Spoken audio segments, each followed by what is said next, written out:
Hello, hello. So this week we're going to be working on something that I am very excited for because you can almost see it in frame, aka I just used the word frame.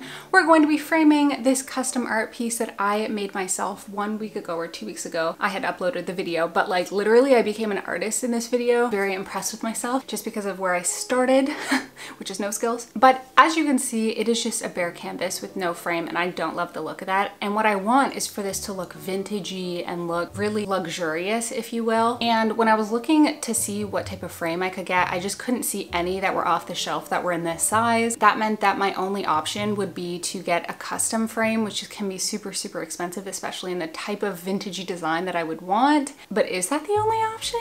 Or is that just like the way that we're trained to think about things in life in this society, that the only option is to buy or have someone else make? And no. I am going to make a frame. I'm gonna learn how and hopefully make the perfect vintage frame. I actually went to the hardware store and picked up some trim pieces, so let me show you what I got. I want to mention that I spent a good chunk of time at the hardware store finding the right pieces of trim. The actual DIYing process I don't think is going to take very much time. Finding the right pieces, that took a little bit of effort. This is going to be the front edge of the frame and I think it's like super nice and very ornate and pretty. On the other side, this is something special. It has this little lip, which is perfect because the canvas will sit in that lip. This is the other piece that I got. These two will add together like so, and that's going to be the edge of the frame and the front. And then from the back, it'll be like that. So let's get started then. So one of the real MVPs of this whole project is actually surprisingly a metal square. And this is what's allowing me to draw those 45-degree angles and know kind of like where to cut exactly.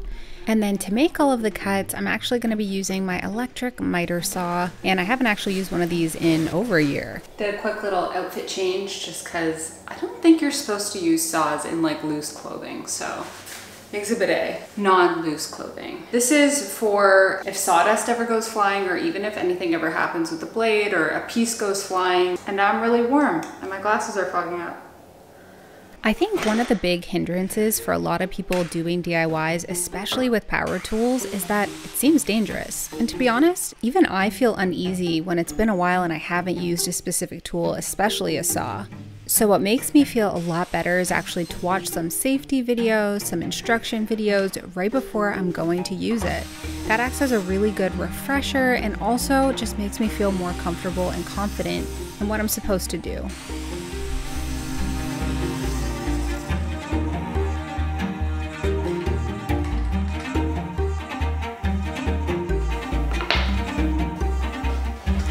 One thing that I think is really important about life in general is to make things work, or at least try to, when you don't have the 100% right products or tools. So in this instance, what would have been easier is if I could glue these pieces together and then tack it in place with a nail gun so that I could keep working right away, but unfortunately I didn't have the right size nails, so I just had to wait for it to dry.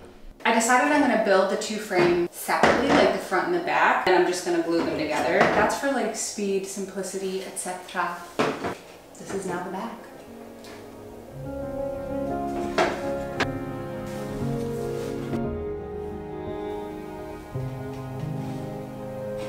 So for a little bit of added reinforcement, I just used this corner clamp thing and clamped all these little edges. It was sticking before, but now it's just like a super tight fit. Less rework for me later. And then we're gonna attach it all together and then we'll be able to finish it. And I took a little sneak peek and it's gonna look so good. But you know what doesn't look that good? This is like all the stuff that was in this room, but like had to come out to film this.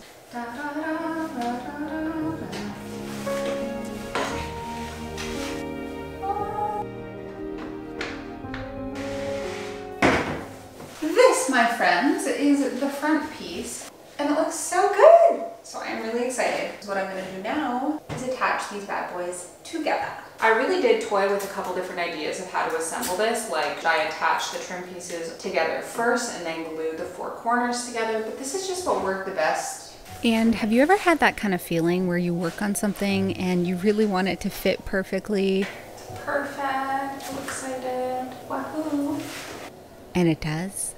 I think so often in life, we really expect things to go to plan the first time over, and because of that, it can get so overwhelming if something doesn't go exactly to our plan. And I've kind of realized through DIY that so often the best things that you can do and create, they're not gonna go to plan the first time around. And when they do, you can appreciate it. Perfection. Now we wait for it to dry. Actually, I'm gonna clamp it.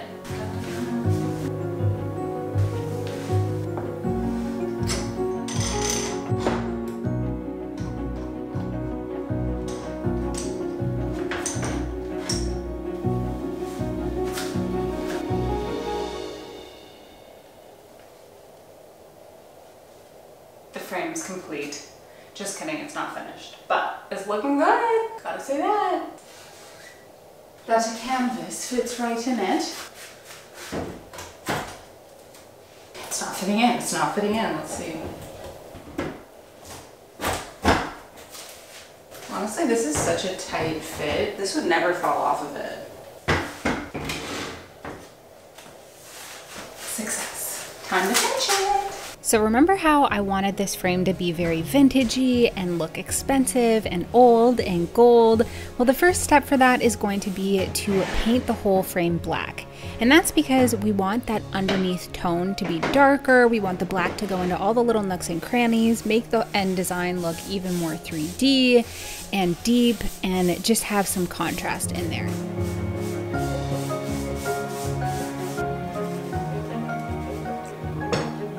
A mess. I'm just a mess right now. Just. Now to actually get into all the little ornate detail spots, I found the easiest, fastest way was to go in with that big brush, really just take that paint and splosh it on in there, and then use a smaller brush and remove any excess paint that there is. Okay, so I gave that paint like 5 seconds to dry, and it is pretty much dry. So I'm gonna move on to the next step, which is turning this bad boy to be gold and vintagey and beautiful, and I'm really excited about it because I did a little testy test situation here. I dried it with a hairdryer for like 4 seconds for the front and back pieces, and I figured out a nice little like goldy combination. That's based on my test. This is the best I've seen so far of something actually looking like a metallic real gold, and I think this will look like a really truly vintage frame piece if it goes correctly. So yeah, I actually got a couple gold products to try out, and this is the one that I was the most confident in theory, but I couldn't get the exact product that I would have been confident in. I could only find this locally at like Michael's, but yeah, it worked. So let's do it on like the big thing. I'm a little bit nervous. Let's do this up. I have loved gold finishes since I was little, and so it's not surprising that I've spent a lot of time over the last 5 years trying out different gold finishes, and I actually think this might be one of the best ones I've seen. In person, it is less yellow than it's appearing on camera, just so you know. Is my finger a little bit numb now? Yes. So I got this little like picture hanging kit that includes the little eyelet screws, just because I needed the eyelet screws and that's all I could find. I think they're called O screws or eyelet screws, I don't know. You feel me. I'm really excited to see this frame come together with my painting because this frame is kind of like a home for my painting, and the painting itself is so special to me. Painting was something that I thought was a natural skill you were born with, or rather in my instance, I was not born with. And completing my very first painting really shows that it can be learned and that we shouldn't just accept that certain things we're just not capable of. So I'm really, really pleased that I get to make this painting a home of its very own with my own 2 hands. Okay, so I have just clearly put the painting up behind me, and I'm gonna show you. Just 1 second.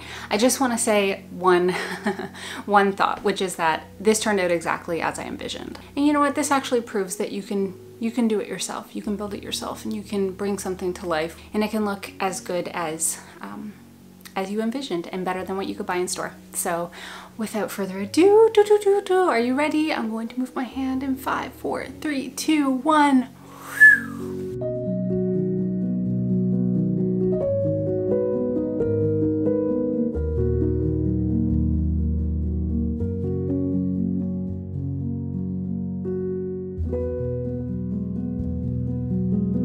Thank you guys so much for watching and hanging out. I hope you enjoyed learning how to make your very own vintage frame from scratch. This was super fun and I love the outcome. I'll see you guys next week. Bye!